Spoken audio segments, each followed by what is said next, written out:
As we talk about this understanding of interconnectedness, maybe that's a good segue into another theme we can explore, which is the concept of partnerships, which is often mentioned in the 10-year framework for action, which is one of the areas that this session of the Commission is looking at.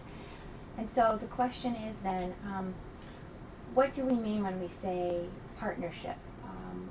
What are the concrete elements of healthy functioning partnerships? What is it that we expect them to do, and who will ultimately fund these partnerships? So a lot of questions, but trying to get at the meaning of partnerships. I think they're very important questions, because it's very easy to sort of say, form a partnership will solve the problem, or to say, education, that'll have all the answers, without looking at what it really is and how they function. Partnerships are different than just networks. Partnerships mean that, I partner with you, I'm going to share something. I'm not just going to sit on a list, I'm not just going to be a name or someone who's going to stand up and say, hey, look what I've done. You have to do something together. And I think this is the challenge of a lot of the partnerships that are being discussed in the CSD context. And the challenge is, how can we build partnerships where we agree on a common direction, where we find paths and ways of working, where we can offer each other expertise and support, but also go in with an open attitude that says, hey, we don't know all the answers, we don't know where we're going, but we can do it together. Mm-hmm. Let's work on it. And one example of that is the whole question of creativity.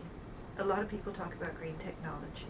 Mm-hmm. Okay, it may be one of the answers. We may not even have come that far, but it could also be that it's a new way of being together, new ways of socializing, new ways of being transported from one place to another. Mm-hmm. And the way to get there will have to be through our assisting each other in exploring new, more creative approaches. Mm-hmm.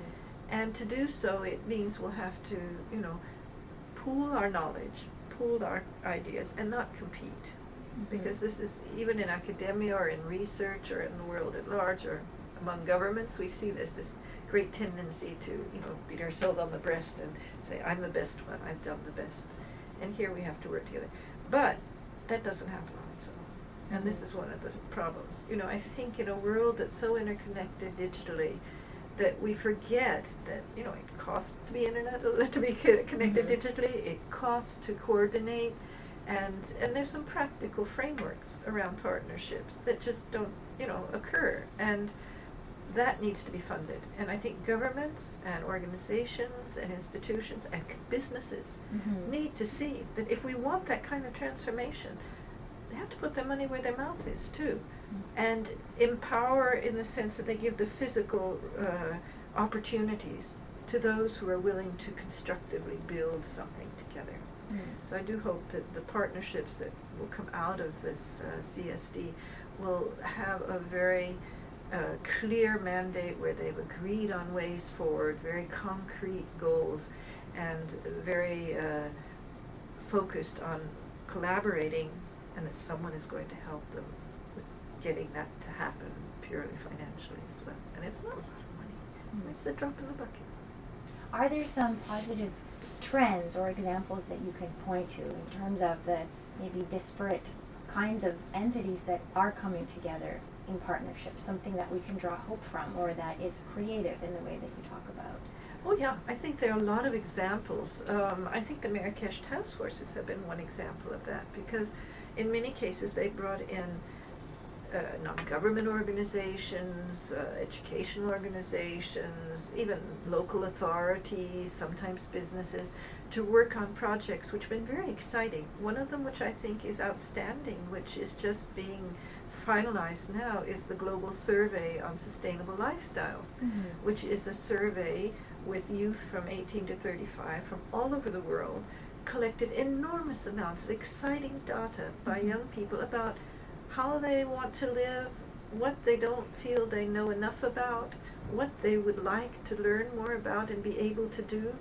And it's interesting to see that in developing as well as developed countries, in the countryside as well as in the city, that young people are appealing for a greater awareness and understanding of how we can help each other. What do we mean by social responsibility?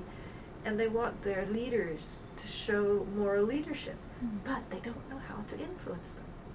They haven't learned how you can consult and participate in society, and they appeal for an education that lets them know, how do I let my congressman, or how can I talk to my fellow community member about these things in a way that will help them realize that there are other alternatives, that there are other ways. The world doesn't have to go to the dogs, that we can actually build a new society and a new world order. And projects like that, where you have different partners involved who, then collect this kind of data and share it and work on it and, provide it to different sources, is exciting, and it's very relevant. And it gets back then to our first issue that we discussed, which is the question of education. And even if we can envision the world that we want to live in, are we able to help raise up the capacities and to develop the skills? Yeah.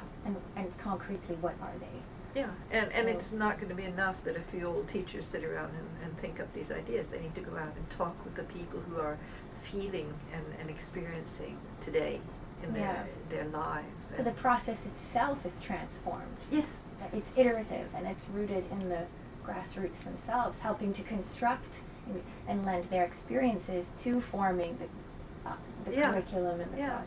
Yeah. And another example of this is a project called Looking for Likely Alternatives, LOLA, which is based on the same idea, but it's more usable in formal curriculums, where teachers, together with students, investigate examples of social innovation in their communities, new ways of living, new ways of helping each other, new ways of being of service to each other. And then they go out and they interview and they talk to the people who are doing these things, and find out face to face from the people, what are the problems, what are the benefits, what are the joys, what are the heartaches, and then come back and reflect on that together. Is this something that someone else could do? Can we share this with other people so that more can be inspired to do the same thing? Or is it something that maybe doesn't have that much applicability in another situation? So you're getting people connected, you're also teaching them a sense of service, which is not something educational systems or learning systems do very much. And if we're going to talk about this concept of a sustainable society, a world where we're actually, distributing resources and using them on a basis of social justice and equity, then we have to learn to be willing to be of service to each other.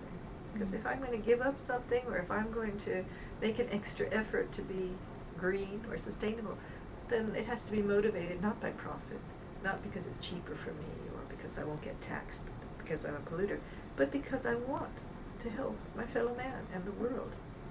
And most people want that. So on that note, thank you for talking to us, for inspiring us, and we wish you all the best in all the different areas of work that you're involved in. Thank you very much.